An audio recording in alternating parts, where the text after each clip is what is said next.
I appreciate you guys taking this opportunity. Happy to be with you, man. Yeah. Thank you. This time, how is this different for you? Well, it's, I think we knew this was going to be a little bit tougher. It feels a little bit different. There are so many candidates in the race, but so far it's going pretty well. So we've been in, 2 months, and things feel good. Biggest surprise for you so far? The biggest surprise, I think, was the debate. I think, I think probably Kamala was a little bit of a surprise. I think that's the biggest surprise so far. Different position for you, fighting from the front, right? I Yeah. mean, you've been an underdog pretty much your whole career. You've achieved amazing things. But what surprises you about fighting from the front? Well, I knew that there'd be whoever's in the front, kind of a target on the back, and I knew that was occurring. And but what surprised me is the response of people out in the street, the people that no matter where I am, there's an enthusiasm and all the talk about hits and the rest. But I keep having endorsement after endorsement. The governor of Connecticut endorsed me. The mayor, the leading African American person here in Waterloo, not here, but in Waterloo, endorsed me and introduced me, surprised me. A number of African American leaders have endorsed me. The mayor of Atlanta sought after endorsement. So what I try to do, Chris, is focus. I know this is a marathon, and I try to focus on just my feel here, what's happening in the street, what's happening when I go out. And it's been gratifying. I've been surprised not about the attacks, but I've been surprised at the intensity sometimes of the attacks. Make you second guess yourself? No, it doesn't. It doesn't make me second guess, but it makes me decide that, look, this race is about the future, man. And we can go back and pick everybody's record apart if you want to go back 20, 30, 40 years. You take it out of context because no one knows the context of the moment. And so it's really easy to distort. It just surprised me a little bit, some of the stuff that's come out in terms of the attack lines. But I'm not going to go there. And I'm just going to try to, look, Barack said it best in another context. He said, you don't want to form a circular firing squad. The only person that wins in that one is the President of the United States, the guy that's there now. 2016, such a hard decision for you. Frankly, at the time, I didn't know how it could have come out any other way. Did you think that Joe Biden had an amazing run, but that was it in 2016? Did you think that was it? I did, and I think Joe thought that as well. But once this president was elected, people started coming up to us and saying, Joe has to run, he has to run. And then Charlottesville occurred, and then it sort of got louder. And Jill, you have to tell Joe he has to run. What did that do to you? How did you process that emotionally? Well, I think, I have always said that I thought Joe would be the best president. And I've always supported him. And I know where his heart is. I know his values.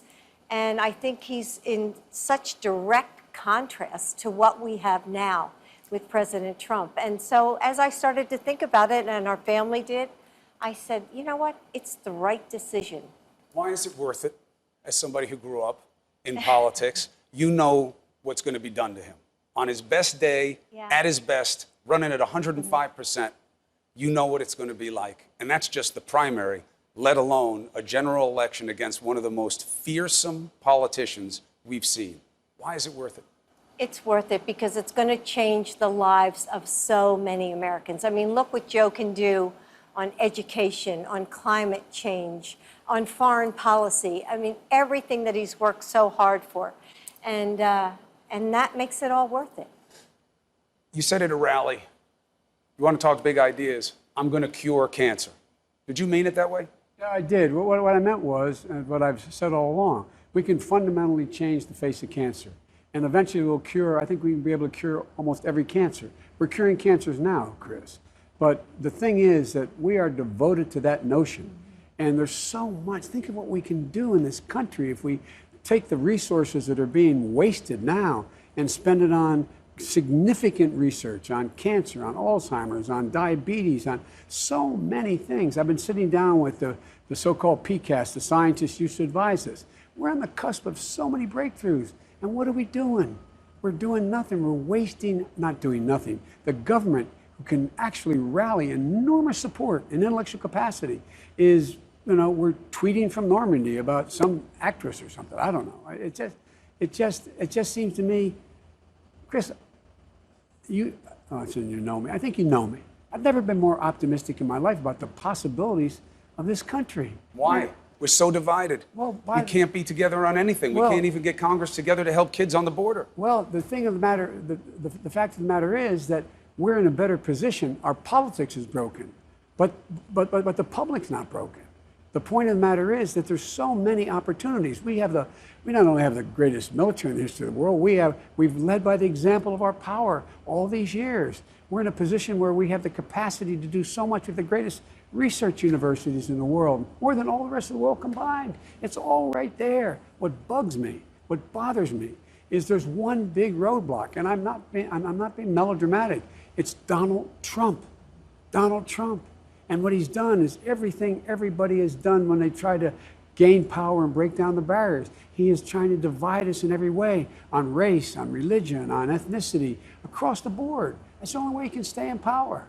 And it has to stop, Chris, because look, if we can't bring it together, we're in real trouble. Yeah, Americans want us to be united. We were just at a rally here in Iowa, and everyone at the rally was saying, we have to work together. We have to solve these problems. They're too big. We have to solve them together. One fight at a time. That's the general election. You have to find a way to bring your party together. And it seems the fundamental tension now is Joe Biden the right fit for this party at this time? They're coming at you not on policy, but the way you discuss policy, the phrases you use, that you are not in step with their lingo, let alone where they want to go. Well, let me tell you, I think I'm more in step with the lingo than any of them. I was asked to go into 24 states, campaign for 69 candidates. The rest of them weren't asked to go in those places. You remember I got criticized. I said we're going to win back the House of Representatives. We went in and beat Republicans head on. We took them on issues of health care. We went to their neighborhoods and made the case against them. Half of it, my dad would say, showing up, making the case. The idea that somehow we have decided that our system doesn't work anymore, which I'm hearing some of them saying, that we're going to, pack the courts, we're going to fundamentally change the way, I'm going to do what Trump did. If we take control, I'm going to go in there and I'm just going to by executive order. What are we talking about? Look, this is the 4th of July, man. We're celebrating what a group of revolutionary folks did. They put down their life, their liberty, their sacred honor. Why? For a value set. And if we give that up, Chris, we're in real trouble.